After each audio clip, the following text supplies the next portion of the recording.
I'm Adam Falco. Just turned 40 this past November.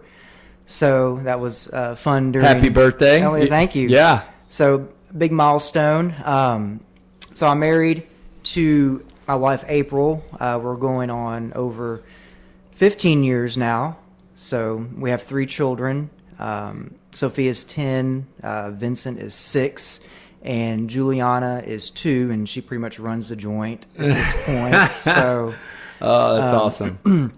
So tell me this. I'm 39, just turned 39, so I'll be 40 next year. Kind of just curious, what was it like? I mean, tell me more of like what had been going through your head leading up to it. I mean, obviously, it's probably just another birthday for a lot of people, but you know, there's a lot of people put a lot of emphasis on it. So, what was that for you? That turning 40? Yeah, you know, it kind of, you know, in your mind, you feel like, wow, 40, that sounds so old. But really, is it old anymore? You know, I'm starting getting to the age now, and for the past few years, that you start remembering like when your parents turned that age. So. It's always, you know, fun. Hey, Mom, do you feel old now that you have a, 40-year-old son? You're like, hey, be quiet. But yeah, you know, being, you know, during, you know, COVID with all the restrictions, there was no party or anything. So we just took a trip, me and the wife and the youngest. We left the 2 older ones with the grandparents. We went to Estes Park for a few days, played in the snow, and you know, saw some animals and came back home over a long weekend. Yeah. So, is there any truth? Again, I'm 39, so I'm asking kind of out of curiosity. Is there any truth to the whole, man, everything changes at 40 for your body or your health? It was before 40. Well, we'll get into that probably in the interview. So, all right, man, give us a little background. How'd you start your life in terms of, did you play sports when it comes to health, workouts, anything? Yeah. You know, so, you know, like most kids growing up, played, you know, baseball growing up, and then, you know, got into, in junior high, got into playing football and baseball, and then high school played, you know, football and baseball, and then, you know, would work out during, you know, those periods, but nothing ever real serious. We just, you know, pretty much did it, you know, for fun. And, you know, there was never any structured regimen. It was, you know, we went to practice, played. We had a weight room. There was weights in there, and we would go in there and see who could lift the most on whatever we were doing. I'm like, oh, that's so cool. You lifted all that weight, and then we'd walk out. Yeah, exactly. So, but were you built similar to how you're built now? Yeah, I would say I was, you know, fairly the same size. Yeah. You know, I reached maximum height of, you know, 5'8" in high school, and that was it. Yeah. There was no more.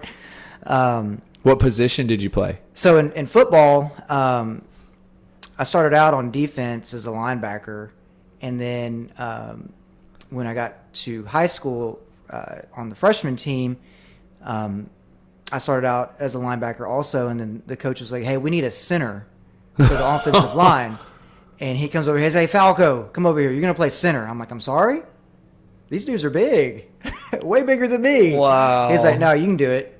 I'm like, all right. I mean, that's a really cool last name for high school football, right? Yeah. I mean, they had to love that. The coaches probably loved calling you Falco. Yeah, I remember the very first time that I went on campus to A&M, and there was some, you know, old ag checking me in. He's like, hey, man, like, rock me Armadeus, like Falco. I'm like, who are you talking about? What are you talking about? Yeah. And so then, you know, I got introduced to, you know, a German rock star by the name of Falco at, you know, age 18. So oh, that's great. So you played center. Yeah. And how did that work out for you? You know, so actually it worked out pretty well.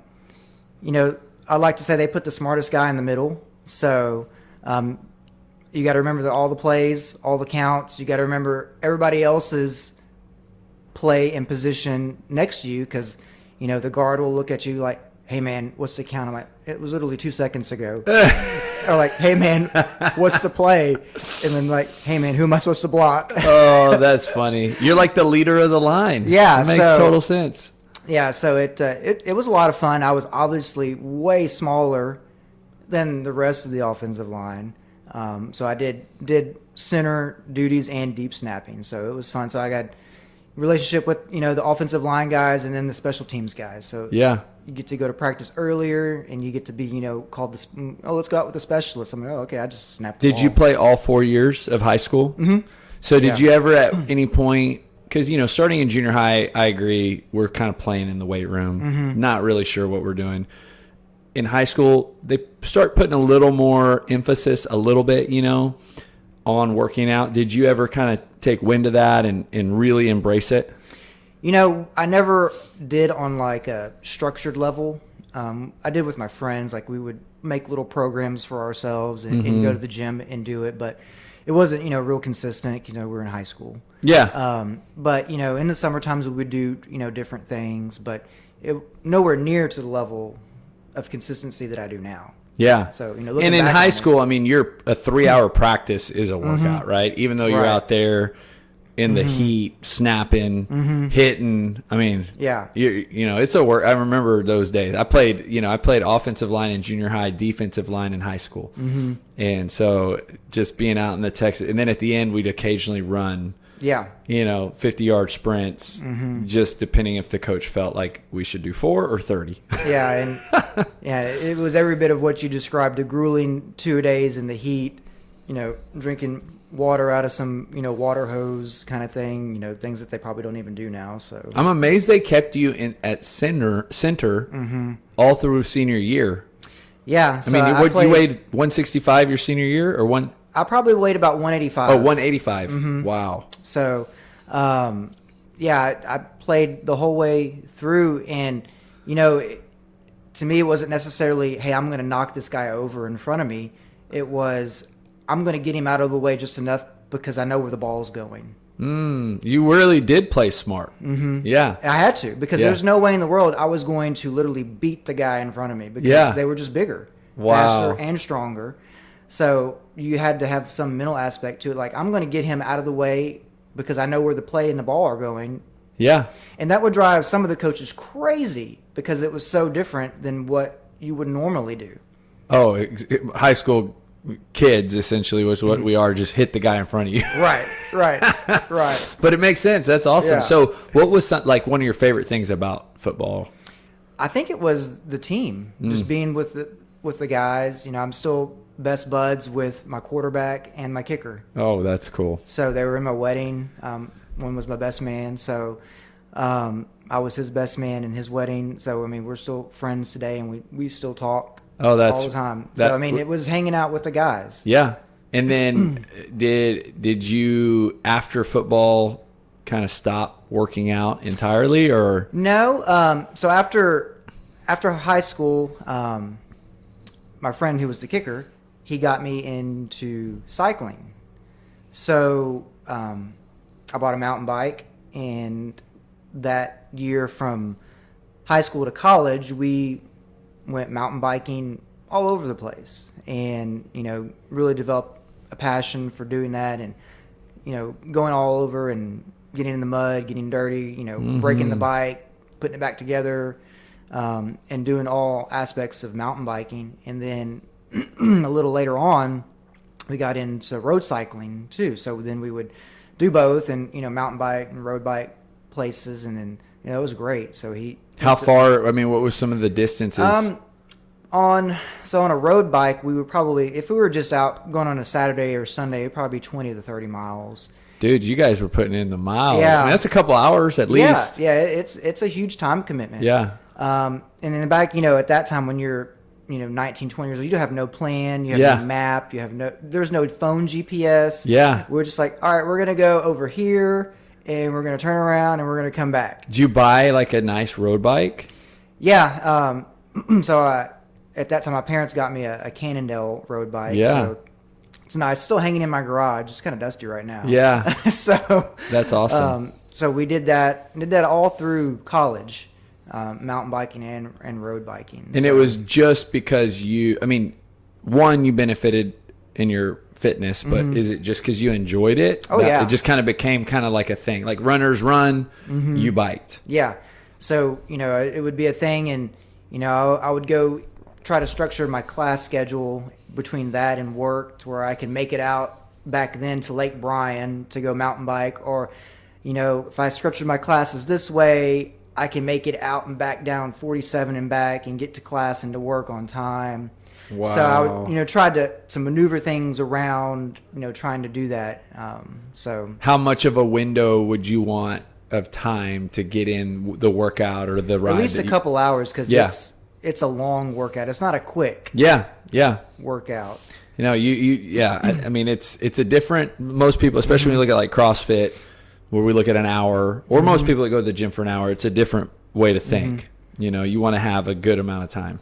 Yeah. So did that keep you in shape? Were you 185 pounds throughout college? I would say, through college, I maintained probably the same, body size, about 185-ish. I think as I got older, more, towards senior year, I probably put on a little more weight, consumed way more calories than I was working off, as we all do in college. Probably drank way too much beer. So spent too many nights at the chicken playing 42. What'd you top out at? I mean, was there a... Well, in college, I was still relatively 185. And then after college, ended up going to law school.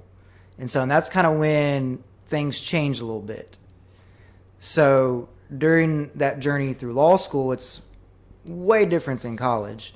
College wasn't terribly easy, but it wasn't hard either. It was, I can do this, and, I'll study, and, I'll make A's and B's, and that's fine. Law school is a whole different game. So it was pretty eye-opening. So your free time is spent studying, reading. Not on the bike. Not on the bike. All my friends that did cycling were back in College Station in Houston and in Texas, and I went to school up in Oklahoma. So I had no other connections to the cycling world. I still brought my bikes and still would go, but it got less and less and less. But that's kind of when you're a whole lot of sedentary time, when you're just sitting there reading a book and like, oh, by the way, I can read this book and eat these peanut butter M&Ms. Or I can read this book and that bowl of ice cream looks really good. Yep. So there was a lot of that in law school. I still worked out, though. I was still, because our school, I went to Oklahoma City University, and they had an undergrad program and a law school program and other graduate programs, and they had a full service gym, so we would go. Awesome. And I would go play basketball, which I'm terrible at, and I would get dunked on by everybody. I was like, I didn't really care, because I was getting in some exercise. Yeah. I was beat and sweaty when I was done, and if I scored a couple buckets, I was happy. Yeah. So so we would still do those kinds of things, but just too much downtime and still consuming way too many calories, then I was exercising off. So, throughout law school, and it really didn't, show itself until I kind of got towards the end of law school, kind of studying for the bar exam. We were getting married my last semester of law school. Then after that, I was studying for the bar exam, took the bar in July of 2006. Wait for your test results to come in November, from July to November. And then kind of in that time is kind of when it hit me. And, I went to the doctor, and he kind of looks at me. He's like, you've gained some weight here. And what was the doctor's appointment for? Just check in? Checkup. Okay. And so he's like, well, let's run some blood work on you and some tests and just see what's going on. And so he ran some tests, and it came back that, like, hey, your liver enzymes are elevated. He's like, what's going on here? What are you doing? He's like, you need to lose some weight. And, never really paid attention to it, but by that time I was 230 pounds. What? At 25, 26 years old? I was 22. 20. Oh, so is this after law school? Mm-hmm. After law school. 2006. So no, I'm sorry, I was 24. 24. So 230 pounds. I can't even picture you 50 pounds heavier. Yeah. So and he's like, well, you need to make some changes. And I was like, yeah, I guess I do. And so it didn't really click then. So I made minor changes. Really didn't do anything that important, because at that time I was focused on, I need to get a job. I found a job. We were moving here to College Station from Houston. Got a job at the city attorney's office here. and started working here in February of '07. And then, once I got the job here, settled in for a while, and that's when, something else kind of changed a little bit too. My wife had taken allergy shots forever, and she was just kind of done and over taking them. And so we'd found a doctor that kind of specialized in like nutrition and wellness, and kind of not your standard, medical doctor, things that they would do a little differently. And she helped her get off the allergy shots, changed her diet to where she hasn't taken them since. Wow. And then one time, I would go with her, she looks at me and she's like, well, what do you do? The lady? Yeah, the doctor. She's like, what do you do? I was like, I guess nothing. Oh, man. I play basketball. Yeah, nothing. So she looked at me and she's like, you need to make some changes. Wow. And so that was in 2007. Now, just to briefly interrupt, do you know that you're that much overweight? Or is it happening and you're almost, because, we're talking about a period of time. You don't just gain that weight in a month. So are you just okay with it? Are you just not paying attention to it? Are you so busy? You got married, you got, you finished your school, you got a job that you're just living and gradually gaining a little bit of weight here and there? Yeah, I think all of that. I don't think it really dawned on me like that my body was changing in the wrong way, because it was over a period of time, and nobody ever told me. And when you look at yourself in the mirror, like, I look okay. Yeah. I don't see anything. My clothes still fit relatively. Yeah. But nobody ever said like, hey man, notice like you've put on some weight, which is a hard thing to say to somebody. Right. Or, probably what the better thing would be, like, hey, let's go do something together. Yeah. But that wasn't there because... Until the doctor lady called you out. Until she called me out. She had no bones about it. Yeah. So good for her. So she called me out on it. And it was at that time in 2007 that she changed my diet totally. And what'd she do? So for about a year, and my friends and family used to look at me like I'm like weird sometimes. I took out all dairy and gluten products from my diet for like over a year. Was that based on anything that she knew about your body, or was it just a kind of a basic prescription she would give people who need to lose weight? Yeah, it was kind of both. So she, ran some tests and found some things that were, I guess, that my body was more sensitive to than I guess your average person. Say, well, you're more sensitive to dairy and to gluten. So what, for people listening who are maybe a little familiar with dairy and gluten, what specific things did that mean for you? Like, what are the things that you were consuming that were dairy and gluten that you cut out? So ice cream, milk, brown cinnamon sugar Pop-Tarts. I still miss them. I haven't had one in forever. Wow. Things like that. So looking back on it in retrospect, it was like, that's why my head hurt, or that's why I would have a stomach ache. It's like, that glass of chocolate milk was hurting me because your body's like, hey, you shouldn't be eating this or drinking this. And now. So many people don't connect the dots, right? They don't realize that chronic pain, right, has so much to do with how you're eating. And even just like you said, the common headache. And they don't tie it to nutrition, hydration, just so many little pieces. But obviously, do you start feeling better? Yeah. So, I made those changes, and the weight started coming off. I cut out dairy to gluten, started drinking less Cokes, cutting out sugar, and been doing that pretty much since then. And to where now it's been so many years since then that now I know what I should and should not eat. How much weight did you lose making those changes? So from that the epitome of gluttony was at 230 pounds, and now I'm at 175. Wow. Okay, so this was 2007. You're at the doctor's appointment for your wife, in which you basically came out with the prescription for yourself. Right. You cut out dairy, gluten, make some changes. Exercise more or no? Yes. Like you get back on the bike too? So what I did was that before children, and with one child, I started cycling again. Okay. So I started doing that, and then I've been a member at Gold's forever. Yep. And so I would go and do weights, at least weight programs that I thought were good. And then how much time did you see, like 10 pounds or 20 pounds or 30 pounds? Like what was if you can remember, right? What was that? Do you remember hitting benchmarks? Like I just hit 200 pounds, and about how much time had it been? Yeah. And so I can kind of remember some of those because there was definite like goalposts in my head. I remember the 200 mark was a big deal. And around that mark, I had to get all new suits. Because the other ones look like blankets on me. Yeah. And I was like, you look at those and I can't believe that's what I used to wear.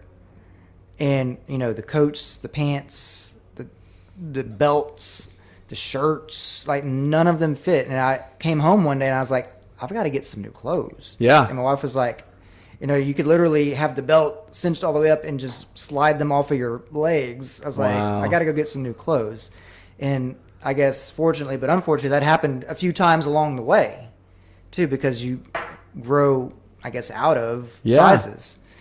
So I remember that 200 mark, and that was probably, I don't know, 2000, 10-ish, 11. Oh, so around 3 there. years. Yeah, so it didn't come off quick. In other words, it was so gradual. It was still gradual. Well, and I love what you said, because so many people go extreme.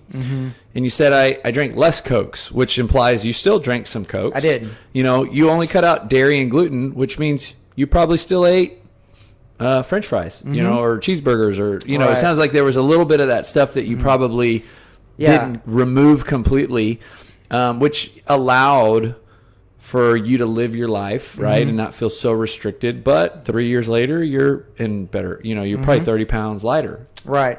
Yeah. So it wasn't a teetotal annihilation of everything at once. What do you feel? I mean, you may not think your story is, phenomenal, but I do, because I think there's a lot of people who start what you started back in 2007 and don't get to where you are 13 years later, right? Yeah. So many people go through the highs and lows. It sounds like, and we'll keep going based on your 2010 to now, but it sounds like you were pretty consistent. So looking at maybe just your situation compared to maybe people that aren't successful, you don't know their situation, but you know yours. What do you think kind of made you be able to push through and get to where you are? I think it was that one of those initial doctor's appointments that I went to, and growing up, you always would go to the doctor. Everything's good. You're good for another year. And that was the very first time that they had ever said that, hey, something's not right. So that is finally, and that resonated in me. I was like, well, I'm young. Why is my body doing that? Number one. Number two, I'm causing it. It's not anything that is wrong. It's things that I'm doing that are wrong. Mm-hmm. So I think that in the back of my mind still, even today, pushes me to never get back to that ever again. Yeah. So, and even, after, reaching, around that 200 mark and, cycling and all that kind of stuff, getting busier with, life and kids and things like that, I still, picked up something else to do that was activity, because cycling got to be where it was too time consuming. Yeah, you got kids, little kids. You can't go out for 2 hours and 2.5 hours, leave your poor wife at home. No, because I started hearing it. Yeah. Are you really going to go that long again? Is it going to take you that long? Well, see, and again, I did all my marathons and my half Ironmans before kids, right? Because now with kids, it's so hard, not to say this in, I don't love my kids, but I can't just go for 3-hour runs, or for 2.5 hour bike rides, so I get what you're saying. Yeah. And so one of my friends that I worked with at the city, he got me into long distance running. And so there was a period of time for about 3 to 4 years where I ran marathons. Nice. So it's something I never thought I would ever do. Something that I don't know if I'll ever do again. What year was your first? I think that was in probably 2014. Did you do the 13. BCS? I did. I've done it 3 times. So, and how was that first one? The first one was good. The friend that I trained with, he had competed in Ironmans, and he's like, 2 feet taller than me. So I trained with him, so obviously I had to keep up with a guy that was way taller than me. So it made me better in the end. Yeah. And, going back to sports in high school, I liked that aspect of like, hey, we're doing this together. Yeah, you thrive in community. Mm-hmm. Right. And like, hey, it's 5 a.m., we're going to meet on the corner and we're going to run. To whereas if it's 5 a.m., I'm going to meet nobody on the corner and run. It's just you. It's just me is more difficult. But if you're waiting on somebody and he's waiting on you, you're going to go. Right. So, so I did that for the first year and trained with him, ran that marathon, and then did that again for 2 more years. So what was your time in 2014? I think it was 4:10, I believe. Nice. So, and then did it get better? It actually got worse. Okay. So you did 3 more, you said, right? So I did 3 total. 3 total, 2 more. Yeah. And so the reason why my time got worse is because my friend moved away, and so I lost that running partner. Yeah. So I didn't have anybody else to push me. Yeah. So I was still training and doing it on my own. But not as good as I should have been. So you mentioned something earlier about the doctor's appointment kind of shook you up. Mm-hmm. And you really felt like that was kind of the eye-opener that you needed? Yes. To kind of make you focus a little bit more on like, okay, I can't just be unhealthy. Right. Yeah.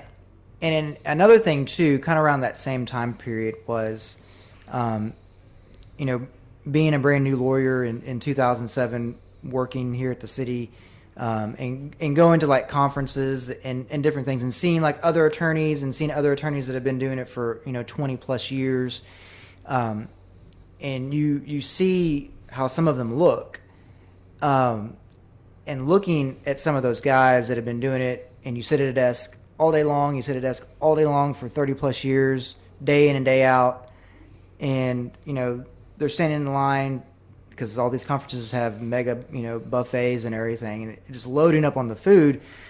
And I was like, man, I don't want to be that guy like that. He's maybe a really awesome attorney and be really good at his job, but I don't want to look like that. I think I can do both, where I can still be a good attorney and not look like that.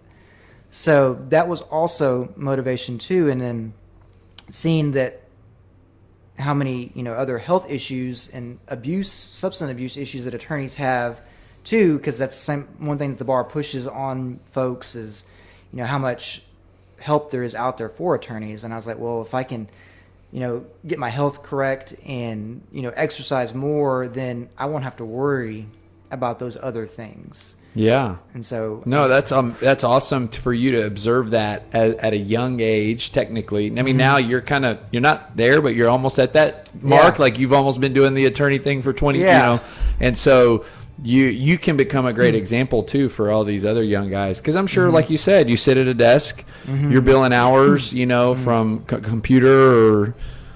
Sitting down, you're not a very active person unless you intend to be. You have to make the job active. Yeah. So you could sit in front of that desk all day long, day in and day out. I try to.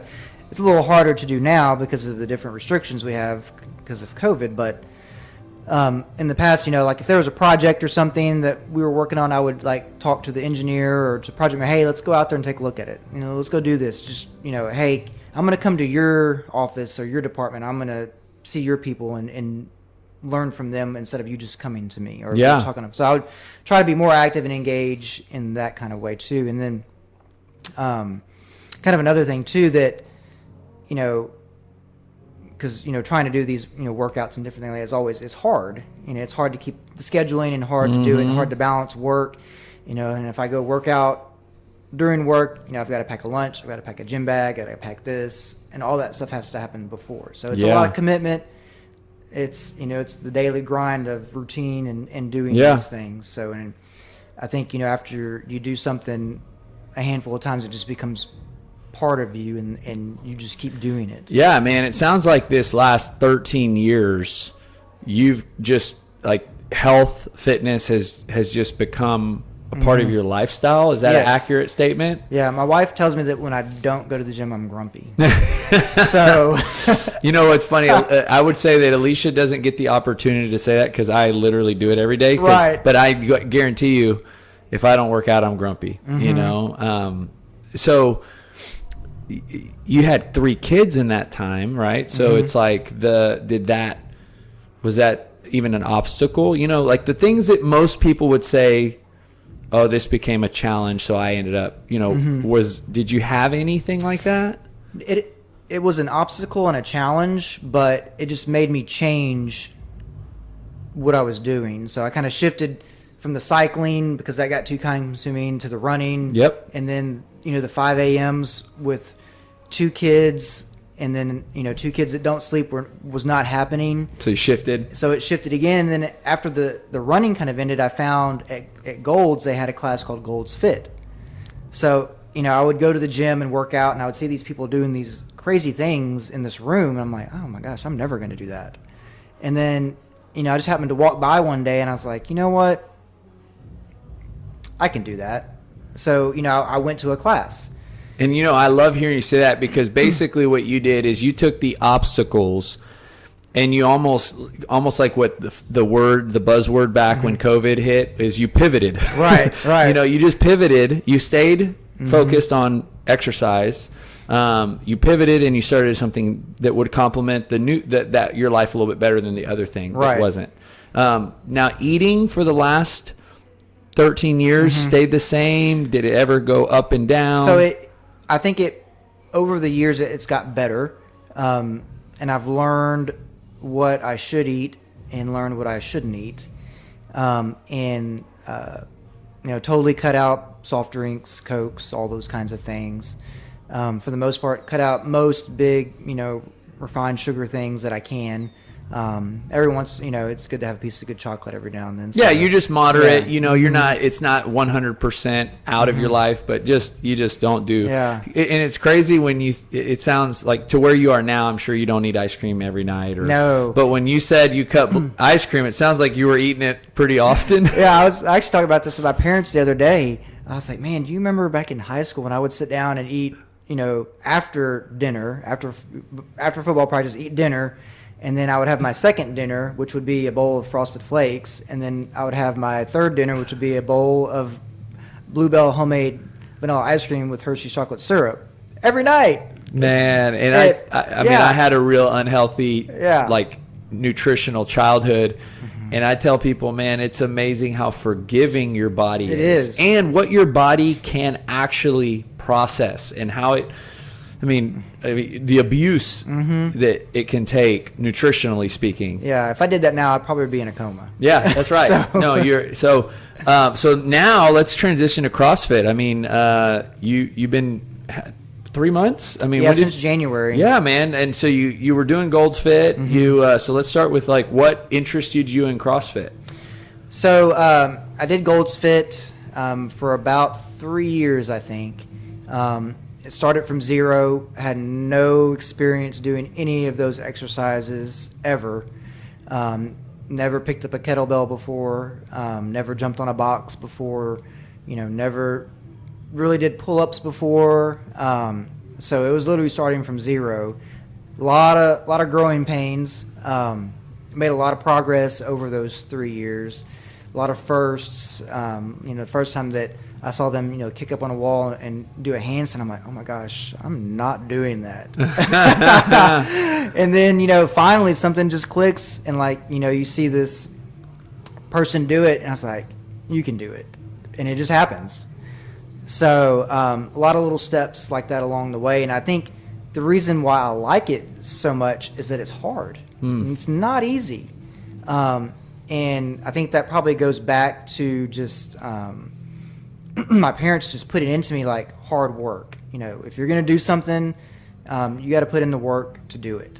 You know, working with my dad when I was younger, and he owns his own business, construction company, I would go to work with him all the time, and really showed me what is hard work and what does it mean to put in a day's work. And that's, I think, why I like it so much, is that it's hard, and, you know, anything that's hard is, you know, probably worth doing. Yeah. So I think that just goes back to them instilling that into me. Yeah. That, don't be afraid of hard work. What's the difference? Because I think I agree with you, and I think marathons are hard. Like when I think back to anything that I've done physically today was hard, but marathons are a different kind of hard. How would you compare the hard of a marathon compared to the hard of a CrossFit workout? In a lot of ways, they're similar. It's a lot of mental aspect to it. The marathon, you've got to mentally get your mind there to get your body to go do it, because that's a long ways to go. And it's grueling on your body. It's a long training cycle. It's a long process. And it's a lot of time just with you and your thoughts. And it's kind of the same thing with CrossFit too, is that, some of the things that you do are difficult. They're hard movements, and you've got to learn it, pay attention to it. You've got to figure out how to do it. And then once you figure out how to do it, you've got to tell your mind, to tell your body to move that way. That's right. So it's similar in that aspect too. Sounds like the Gold's Fit really prepared you. Yeah, it did. It was a good class. I had some really good coaches that helped me in those classes. I remember the very first class that I went to, and probably normal people probably would have never come back after the first class that I went to, but it was kettlebell swings. And I don't remember anything else in the workout but kettlebell swings, because that's all I did, because I couldn't do it. Yeah. And so I remember both coaches worked with me, and like one of them just like pulled me aside, and that's all we did is he tried to like teach me how to do a kettlebell swing. Oh, wow. I was like, I don't know, but my body just won't move like that. Yeah, it's different. Yeah. Man, so had you heard, I'm sure you'd heard of it, or had you wanted to make a step into CrossFit sooner than 3 years at Gold's Fit, or no? No, and I wasn't looking to make a change really, and then I guess when all the shutdowns hit, they kind of changed up their hours a little bit, and my schedule wasn't fitting to where the workouts in my schedule could meet. And so once again, there's no challenge. I was like, I've got to do something different. Pivot, yeah. I got to do something different. And so I asked one of the coaches there, I said, hey, what do I need to look at? It's like, I like it here, but it's just not working. And they told me to come here. Oh, cool. And so whoever that was, thank you. That's awesome. So I'm here now. So, okay, here's another question. What is the difference, now that you've been in CrossFit almost 3 months, from CrossFit and Gold's Fit? We do, traditional, we are very much a CrossFit gym. Yeah, it's the Olympic lifting. 100% is the difference. Power cleans, deadlifts, back squat. Even would you categorize deadlifts, back squats into that? Just anything with a barbell? Right, anything with a barbell. We did the same exercises, just either with a kettlebell or a dumbbell. Gotcha. So learning the barbell is a challenge at this time. So do you like it? You're still here, so that's a good sign. But how has that enhanced your fitness experience? I think I like it because I'm learning something new, and I think it'll probably make me stronger in the long run.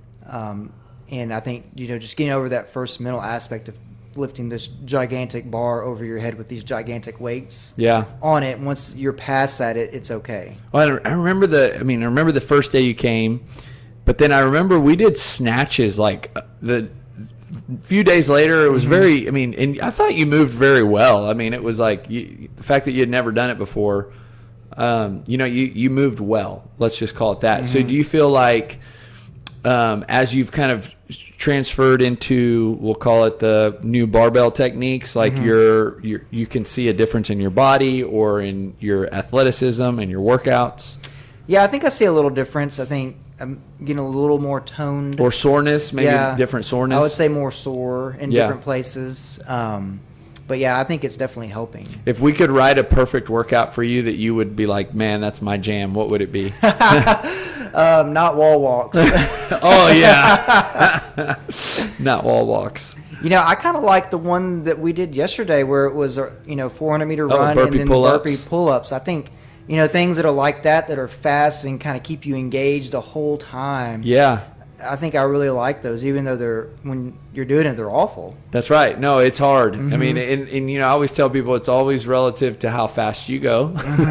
It can be harder Right. But it's, each person's kind of having their own experience because depending on whatever fitness level you're at, but having the other people in the class kind of really gives you that push, Yeah, that sense of community that you get here is really good. I mean, every person that I've met has been helpful, no matter who they are, from members to coaches to, hey, if I have a question, they'll stop whatever they're doing and show me how to do it. It's awesome, man. So the final question I ask everybody on the podcast, title of the podcast is Building Better People. That's kind of our tagline, if you call it that. It's our purpose, really. The mission behind what we do is, as a staff, as an owner, the belief that every person that works out comes to this gym and exercises becoming a better version of themselves.